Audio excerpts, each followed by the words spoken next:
रमेशपुरम के छोटे से गांव में नीरज रहा करता था और हमेशा अपने परिवार का ख्याल रखा करता था।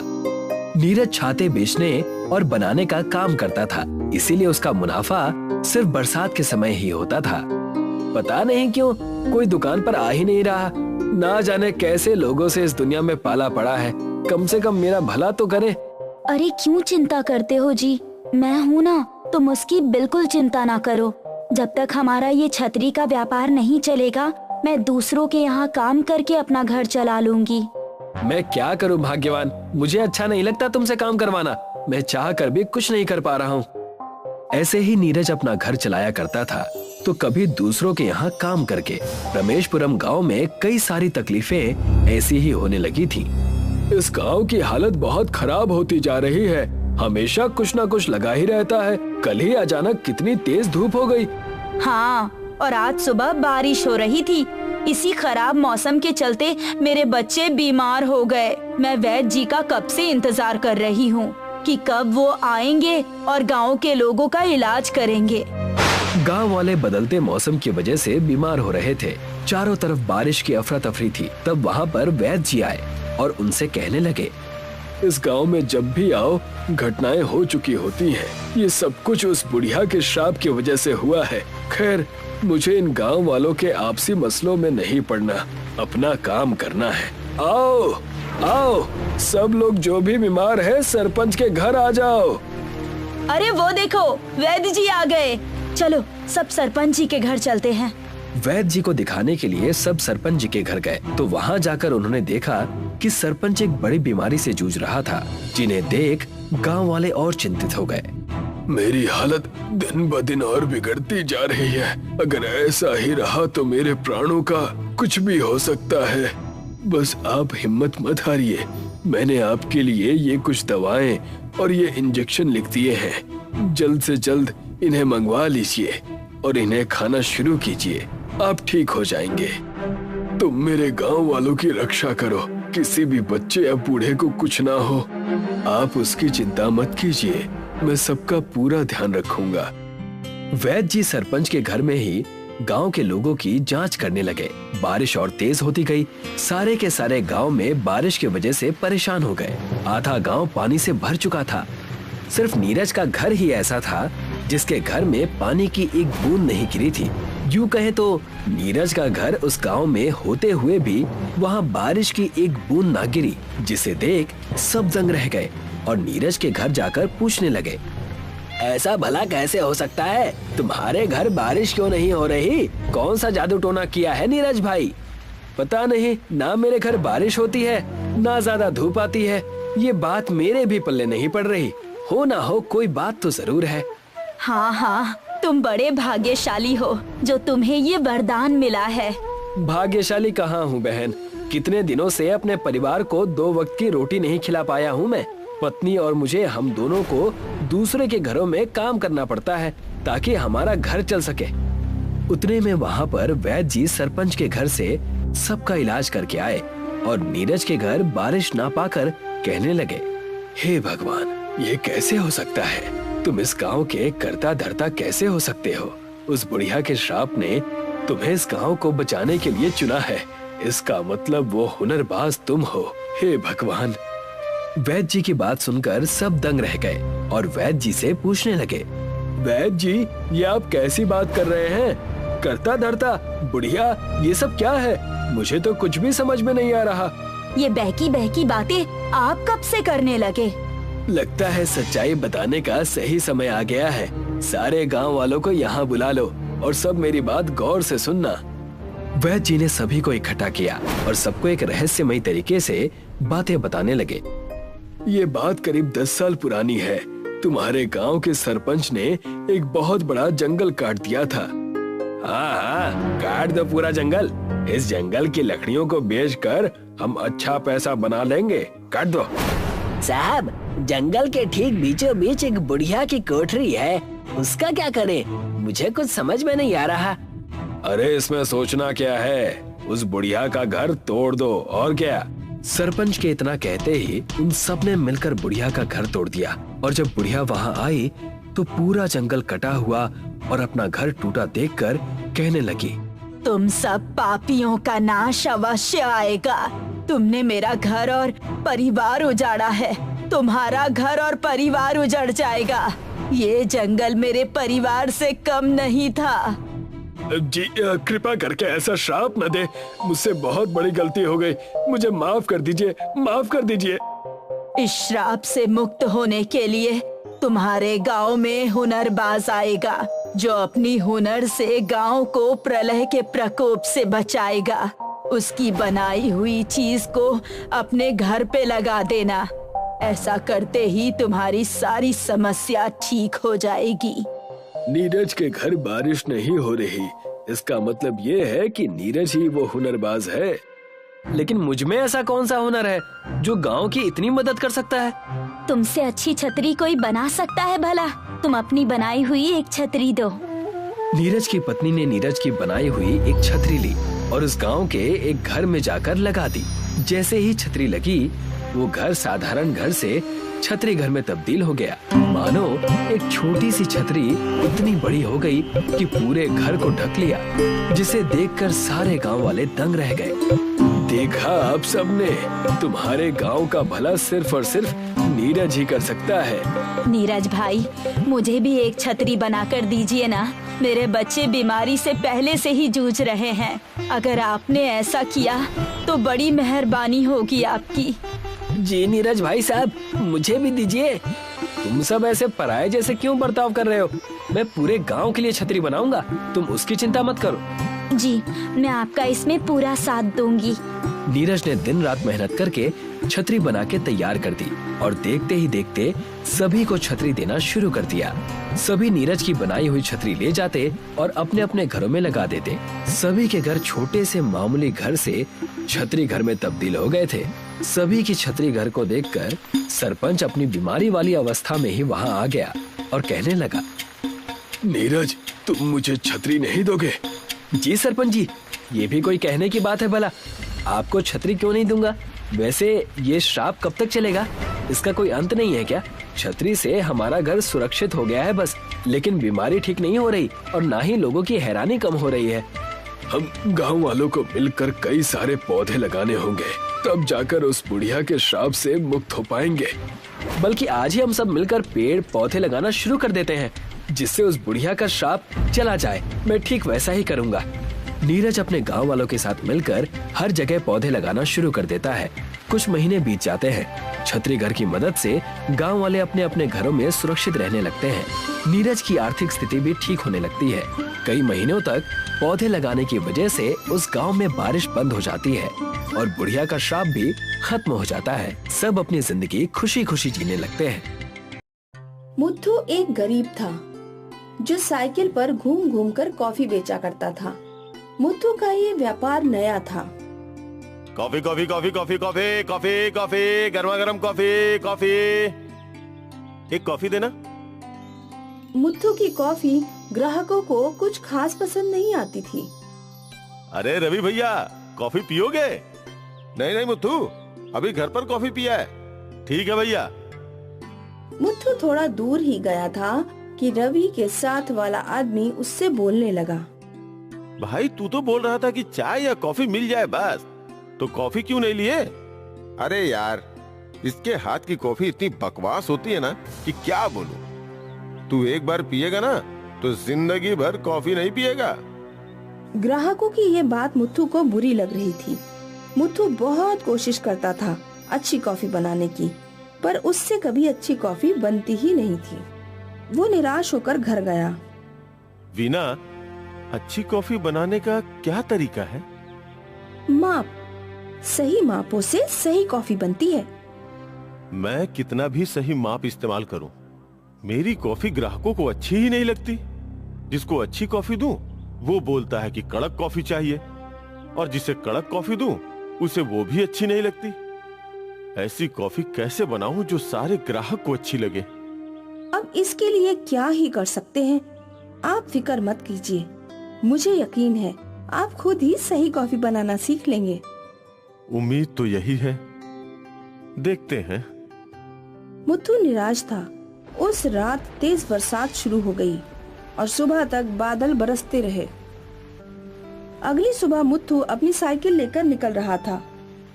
वीना, मेरी साइकिल का छाता निकाल दो। हाँ, वीना छाता लेकर आई। इसमें तो छेद है, लगता है चूहों ने छेद कर दिया है। कोई नहीं, काम तो चल ही जाएगा। मुत्थू ने वो बड़ा छाता साइकिल के ऊपर लगा दिया और मुत्थू साइकिल लेकर निकल गया। बाहर बरसात हो रही थी। Coffee coffee coffee coffee coffee, गर्मा गर्म कॉफी, गर्मा गर्म coffee, coffee coffee coffee coffee. बरसात के कारण रास्ते पर कम लोग थे। बस स्टॉप के पास जाता हूँ, वहाँ कोई न कोई मेरी कॉफी पी ही लेगा। मुत्थू बस स्टॉप पहुँचा तो वहाँ कई लोग छाता लेकर खड़े थे। Coffee coffee coffee coffee, coffee coffee, गर्मा गर्म कॉफी, गर्मा गर्म कॉफी। तभी उसे वहाँ रवि दिखा। रवि को बारिश से ठंड लग रही थी। इतनी ठंडी में कॉफी ही पी लेता हूँ।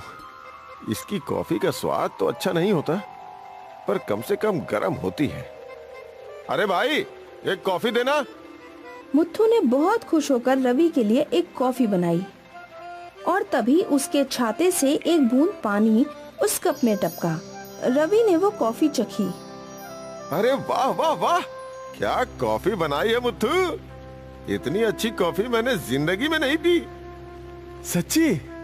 हाँ सच्ची, बस मजा आ गया। रवि ने बड़े चाव से वो कॉफी पी। मुत्थू, एक और कप कॉफी दे दो। हाँ भाई। मुत्थू ने उसे एक और कप कॉफी दी। आसपास खड़े और कई ग्राहक कॉफी पीने चले आए। मुझे भी एक कॉफी देना। मुझे भी दो भाई। मैं भी तो देखता हूँ तुम्हारी कॉफी में ऐसा क्या है। हाँ हाँ, सबको देता हूँ। मुत्थू एक एक करके सारे ग्राहकों को कॉफी देने लगा।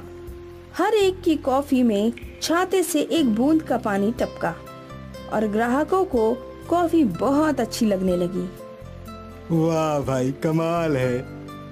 ऐसी कॉफी कहीं नहीं पी। हाँ हाँ बिल्कुल। सभी को कॉफी का स्वाद बहुत भा रहा था। मुत्थू चौंक गया। आज तक किसी को मेरी कॉफी पसंद नहीं आई। अचानक ये चमत्कार क्या हो गया? जो भी हो, आज तो मेरी चांदी है, चांदी। मुत्थू की कॉफी धड़ाधड़ बिक रही थी और उसकी कमाई बढ़ रही थी।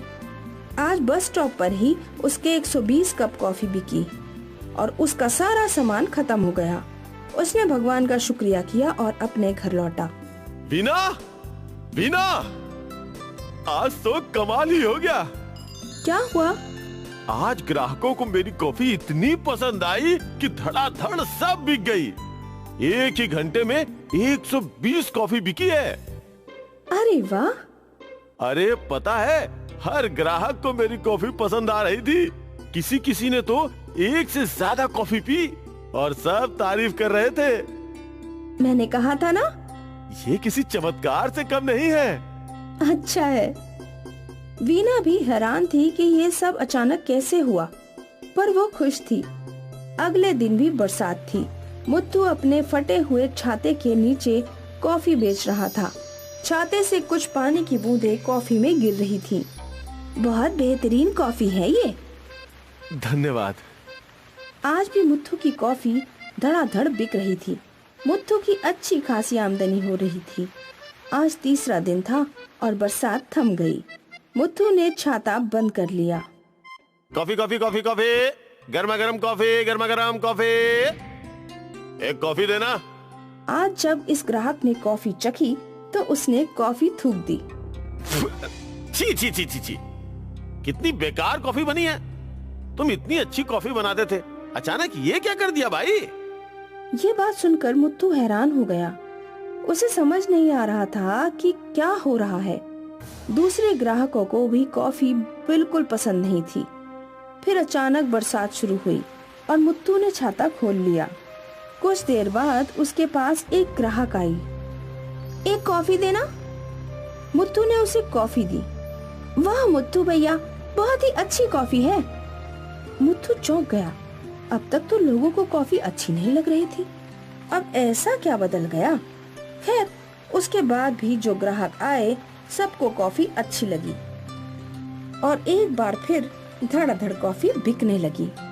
मुत्थू घर पहुंचा और उसने ये अजीब घटना अपनी पत्नी को बताई। ऐसा कैसे हो सकता है? आपने कुछ तो अलग किया होगा ना? बस एक ही बात अलग थी, बरसात। पहले जब मैंने कॉफी बनाई तब बरसात नहीं थी, पर फिर जब मैंने कॉफी बनाई तो बरसात थी।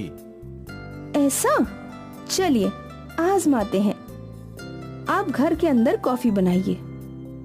मुत्थू ने वीना के लिए कॉफी बनाई और उसे दे दी। वीना ने वो कॉफी चखी और थूक दी। छी छी छी, ये कितनी बुरी कॉफी है। आपके ग्राहकों को ऐसी कॉफी कैसे पसंद आती है? पता नहीं। अब एक काम कीजिए, बरसात में कॉफी बनाइए। मुत्थू ने बरसात में छाते के नीचे कॉफी बनाई और ये कॉफी वीना को अच्छी लगी। ये कमाल है, लगता है इस छाते में ही कुछ है। इस छाते के नीचे कॉफी कमाल बनती है। ये चमत्कारी छाता है। मुत्थू और वीना समझ गए कि ये कमाल छाते का ही है। उस दिन से मुत्थू रोज चमत्कारी छाते के नीचे ही कॉफी बनाया करता था और उसकी दिन दुगनी रात चौगनी तरक्की हो रही थी। एक गांव में मुरली नाम का एक व्यक्ति था। मुरली गरीब था। वो दिन भर चक्की चलाकर आटा पीसा करता था। अरे भैया, ये लो 10 किलो है। ठीक है, शाम तक देता हूँ और 50 रुपए होंगे। अरे बाप रे, इतना महंगा? दीदी, 1 किलो का बस 5 रुपए ले रहा हूँ। मेरी मेहनत भी तो देखिए, हाथ से चक्की पीसता हूँ। ठीक है, लेकिन शाम तक दे देना। ठीक है। मुरली ने अपनी चक्की पीसना जारी रखा। कुछ देर बाद तेज आंधी आई और मुरली का पीसा हुआ सारा आटा उड़ाकर ले गई। अरे ये क्या? मेरी मेहनत, मेरी कमाई। मुरली ने अपना माथा पकड़ लिया। अब वो ग्राहकों को क्या देता? उसके पास तो गेहूं खरीदने के भी पैसे नहीं थे। ये हवा, मैं तुझे छोड़ूंगा नहीं, बिल्कुल नहीं। और मुरली उस हवा की दिशा में दौड़ने लगा। हवा जंगल से गुजरी और मुरली उस तेज हवा का पीछा करता रहा। आखिर हवा एक पर्वत पर आकर रुक गई। अरे हवा, ये तूने क्या किया? मेरा सारा आटा उड़ा दिया। अब मैं कैसे ग्राहकों को पैसे दूंगा? बता बता बता, मेरा आटा मुझे लौटा दे हवा।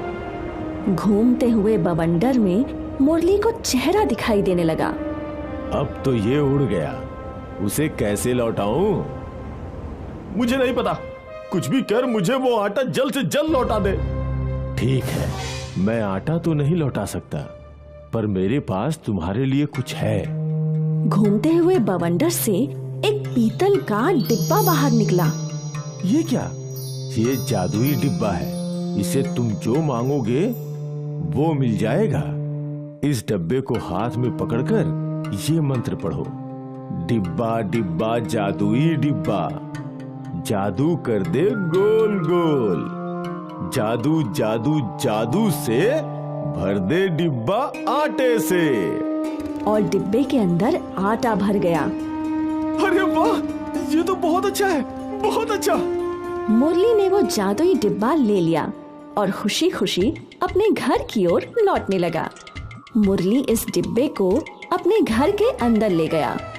मुरली की पड़ोसन ने उसके हाथ में नया डिब्बा देख लिया। ये नया डिब्बा कहाँ से लाया ये फकीर? इसके पास तो खाने के भी पैसे नहीं होते थे। मुझे पता लगाना ही होगा। पड़ोसन ने मुरली का पीछा किया और उसके घर की खिड़की से झांकने लगी। उसने देखा कि मुरली ने वो डिब्बा हाथों में पकड़ा है और अब इसे आजमाता हूँ। मुरली ने डिब्बे का आटा थाली में पलट लिया और डिब्बा हाथ में पकड़कर मंत्र पढ़ने लगा। डिब्बा डिब्बा जादुई डिब्बा, जादू कर दे गोल गोल। जादू जादू जादू से भर दे डिब्बा आटे से। और जब मुरली ने डिब्बा देखा तो पूरा डिब्बा आटे से भरा हुआ था। अरे ये तो जादू है, सच में जादू। अब मुझे इतनी मेहनत करके चक्की चलाने की कोई जरूरत नहीं। मुरली खुश था और पड़ोसन हैरान। मुझे कुछ भी करके उस डिब्बे को चुराना होगा। लेकिन अगर मैं वो डिब्बा चुराती हूँ तो मुरली उसकी खोज में सबके घर ढूंढेगा। उससे अच्छा है मैं उस जादुई डिब्बे को दूसरे डिब्बे से बदल देती हूँ। रात को जब मुरली सो रहा था तब उसकी पड़ोसन गोपी ने वो जादुई डिब्बा दूसरे डिब्बे से बदल दिया। अगले दिन मुरली ने जादुई डिब्बा हाथ में पकड़ा और मंत्र पढ़ने लगा। डिब्बा डिब्बा जादुई डिब्बा, जादू कर दे गोल गोल, जादू जादू जादू से भर दे डिब्बा आटे से। लेकिन इस बार कुछ नहीं हुआ। वो कई बार मंत्र पढ़ता रहा पर कुछ ना हुआ। मुरली सोचने लगा कि जादुई हवा ने उसके साथ धोखा किया है। उस जादुई हवा ने मुझे ठगा है, मैं उससे जवाब लेकर ही रहूंगा। और एक बार फिर मुरली उसी पर्वत पर पहुंचा। क्या हुआ, आज तुम फिर यहाँ? इतने भोले मत बनो जैसे तुम्हें पता ही नहीं है। तुमने मुझे धोखा दिया। मैंने तुम्हें कोई धोखा नहीं दिया। ये लो तुम्हारा जादुई डिब्बा, ये काम ही नहीं कर रहा है। ये तो वो डिब्बा नहीं है। तो क्या मैं झूठ बोल रहा हूँ? अरे भाई तुम इतना गुस्सा मत करो, मैं तुम्हें कुछ और देता हूँ। और हवा के बवंडर से एक बड़ा थैला बाहर आया।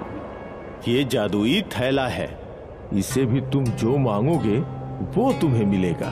तुम्हें ये मंत्र पढ़ना है, थैला थैला जादुई थैला, जादू कर दे गोल गोल, जादू जादू जादू से भर दे थैला आटे से। और थैला आटे से भर गया। ठीक है, इसे मैं लेके जा रहा हूँ। इस बार मेरे साथ कोई धोखा किया ना तो समझ लेना।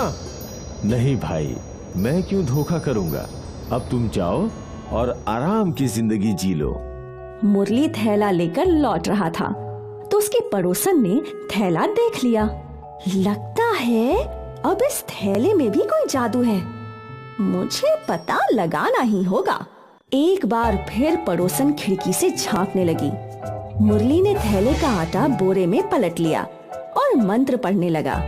थैला थैला जादुई थैला, जादू कर दे गोल गोल, जादू जादू जादू से भर दे थैला आटे से। मंत्र बोलते ही थैला आटे से भर गया। मुरली सारा आटा बोरे में पलटता गया। उसने कई बार जादुई थैले से आटा मांगा। वो खुश था। कम से कम इस बार जादुई हवा ने मेरे साथ कोई धोखा नहीं किया। उसकी पड़ोसन के मन में जादुई थैले की चोरी करने का भी लालच जाग गया। और उस रात जब मुरली सो रहा था तब पड़ोसन ने वो जादुई थैला चुरा लिया और वहाँ दूसरा थैला रख दिया। अगली सुबह जब मुरली थैले से आटा मांग रहा था तो कुछ हो ही नहीं रहा था। उसने कई बार मंत्र पढ़ा। जादू जादू जादू से भर दे थैला आटे से, जादू जादू जादू से भर दे थैला आटे से। अरे भर दे थैला। मैं जादुई हवा को हरगिज नहीं छोड़ूंगा। इस बार भी उसने मेरे साथ धोखा किया है। गुस्से से तमतमाता हुआ मुरली पर्वत पर जा पहुंचा। जादुई हवा, तुमने मेरे साथ फिर से धोखा किया। मैंने कोई धोखा नहीं किया।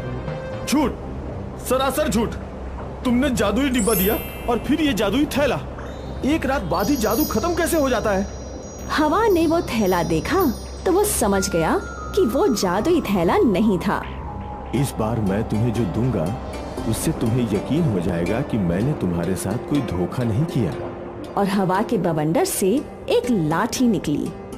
इसका मैं क्या करूंगा?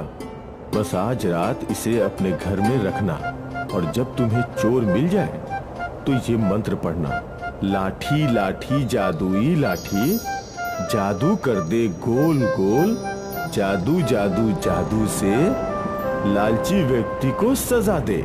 ठीक है। मुरली वो जादुई लाठी लेकर अपने घर आया और उसकी पड़ोसन ने वो लाठी देख ली। इस लाठी में भी जरूर कोई ना कोई जादू तो होगा ही। आज रात इसे भी चुराती हूँ।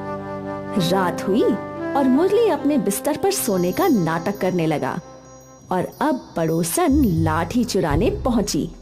लगता है सो गया है। जैसे ही गोपी ने लाठी को हाथ लगाया, मुरली उठकर बैठ गया। लाठी लाठी जादुई लाठी, जादू कर दे गोल गोल, जादू जादू जादू से लालची व्यक्ति को सजा दे। और लाठी पड़ोसन को पीटने लगी। अरे रे रे, अरे मुझे माफ कर दो मुझे। पहले मुझसे लूटी हुई सारी चीजें मुझे लौटा दो। देती हूँ। रुक जाओ जादुई लाठी। लाठी ने मारना बंद किया। पड़ोसन दौड़ के अपने घर गई और जादुई डिब्बा और थैला लेकर लौट आई। उसने वो दोनों मुरली को लौटा दिए। आइंदा मेरी कोई चीज चुराई तो याद रखना। नहीं, मैं तुम्हारी क्या किसी की भी कोई चीज नहीं चुराऊंगी।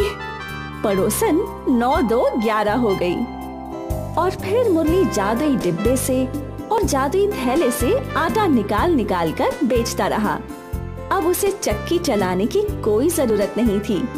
जादुई हवा ने जादुई डिब्बा और जादुई थैला देकर मुरली का जीवन सरल बना दिया।